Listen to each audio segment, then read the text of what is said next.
for good. Standard Chartered.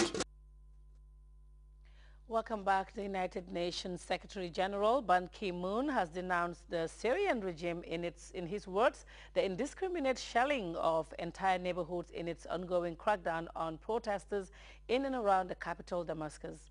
This came as the UN Secretary General Assembly voted overwhelmingly on a non-binding resolution urging Damascus to end the crackdown. China, Russia, Iran, and North Korea are among the 7 countries that voted against the measure. The Syrian government is still blaming terrorist groups for most of the violence. Let's look at this report for more on that. Bashar al-Assad's forces pounded the rebel town of Homs Friday morning. It was the heaviest shelling of Homs in a 2-week offensive. With an average 4 rockets per minute, according to the opposition, the regime continued its operation of devastation, both to punish the insurgents in the beleaguered protest town and to respond to the United Nations vote in New York. With an overwhelming majority of 137 votes against 12, including China, Russia, Iran, and North Korea, the UN General Assembly voted in favor of a resolution condemning the crackdown in Syria. Although it's not binding, the resolution denounces violence regardless of its source and asks the regime to immediately cease violating human and fundamental rights. While the Syrian ambassador to the UN portrayed his country as the victim of a terrorist plot, in Vienna, the UN Secretary General denounced the regime's crimes against humanity. We see neighborhoods shelled indiscriminately, hospitals used as torture centers, children as young as 10 years old jailed and abused. The longer we debate, the more people will die. The French foreign minister had earlier expressed his country's support for the Arab League's efforts.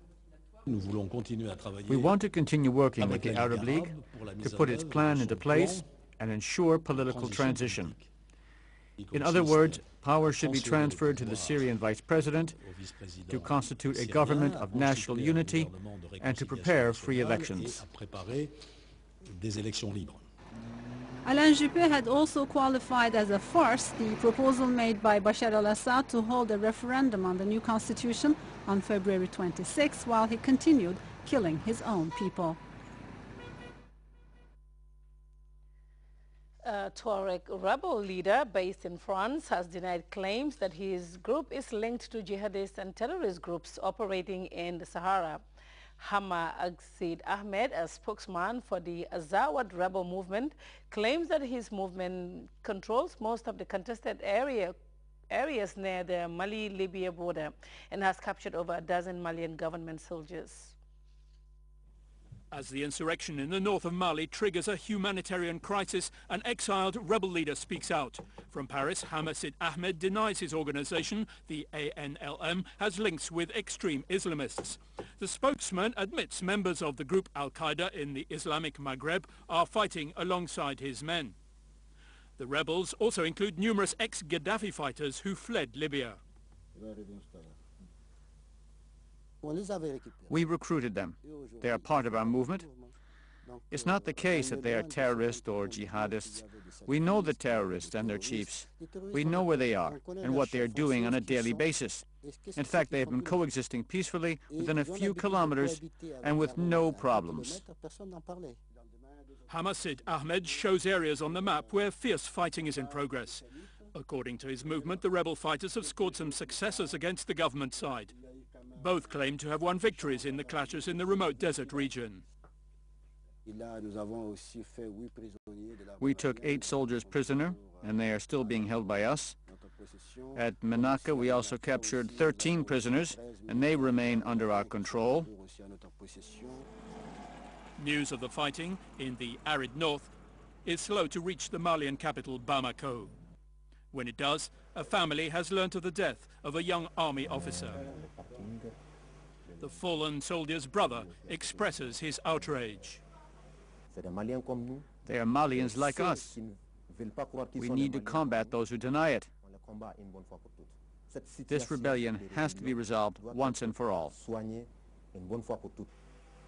Gruesome pictures sourced by Amnesty International testify to the violent nature of the conflict in the north.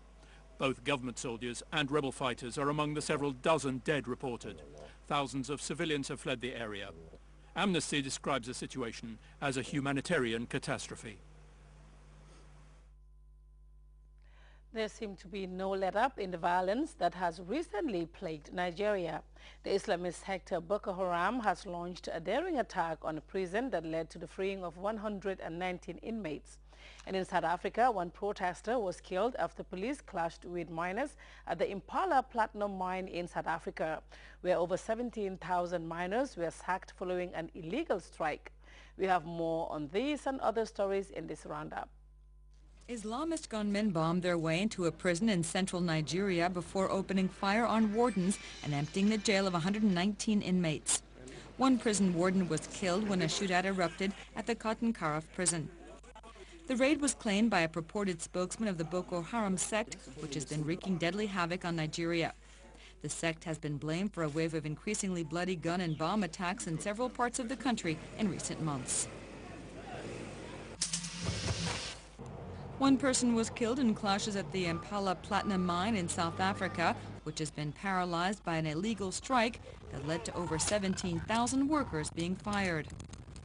Around 5,000 workers blocked the road leading to the mine.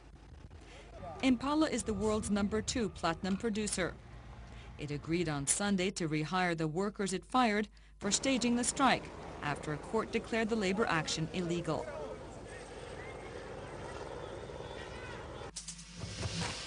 The president of Côte d'Ivoire, Alassane Ouattara, was named the new head of the West Africa's regional bloc, ECOWAS, on Friday at a meeting in Abuja, Nigeria. Ouattara's election for the rotating position in the 15-nation bloc marks the return to the regional stage for Côte d'Ivoire that was recently shaken by deadly violence sparked by a disputed election. One diplomat said the move was a way to encourage reconciliation in the world's top cocoa-producing country.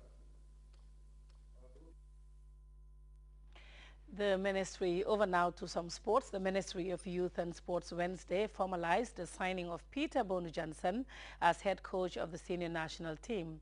Bonu, who replaces former Belgian tactician Paul Put, penned a 2-year contract with the Gambia government, and his first duty with the Scorpions begins in earnest on February the 29th, when the Gambia takes on a rather familiar North African side, Algeria, in the AFCON 2013 preliminary rounds.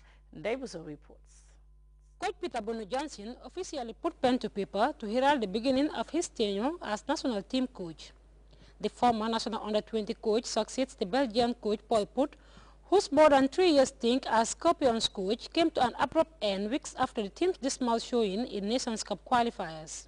The Gambian, who has a good record of cadet national team coaching, is now entrusted with the difficult job of qualifying the senior national team for its first ever qualification to continental competition.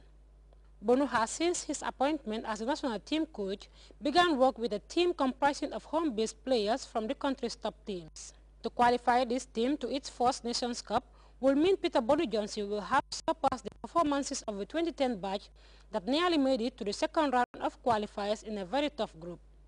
The new coach is well aware of the difficult tasks facing him in his new job. It's not going to be an easy task. It's a challenge. And I trust all of you, when all hands are on deck, everything will be easy.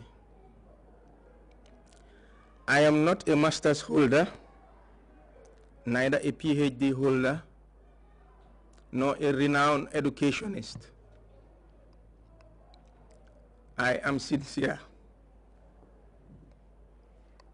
And my sincerity is my credentials.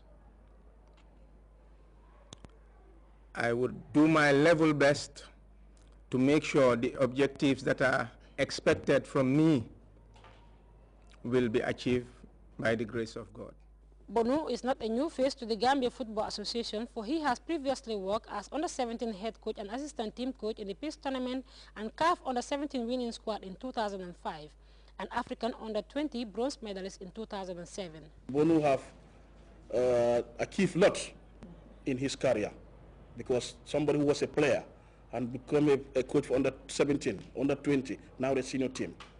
Bonu, I think a lot is expected from you, from the Gambians.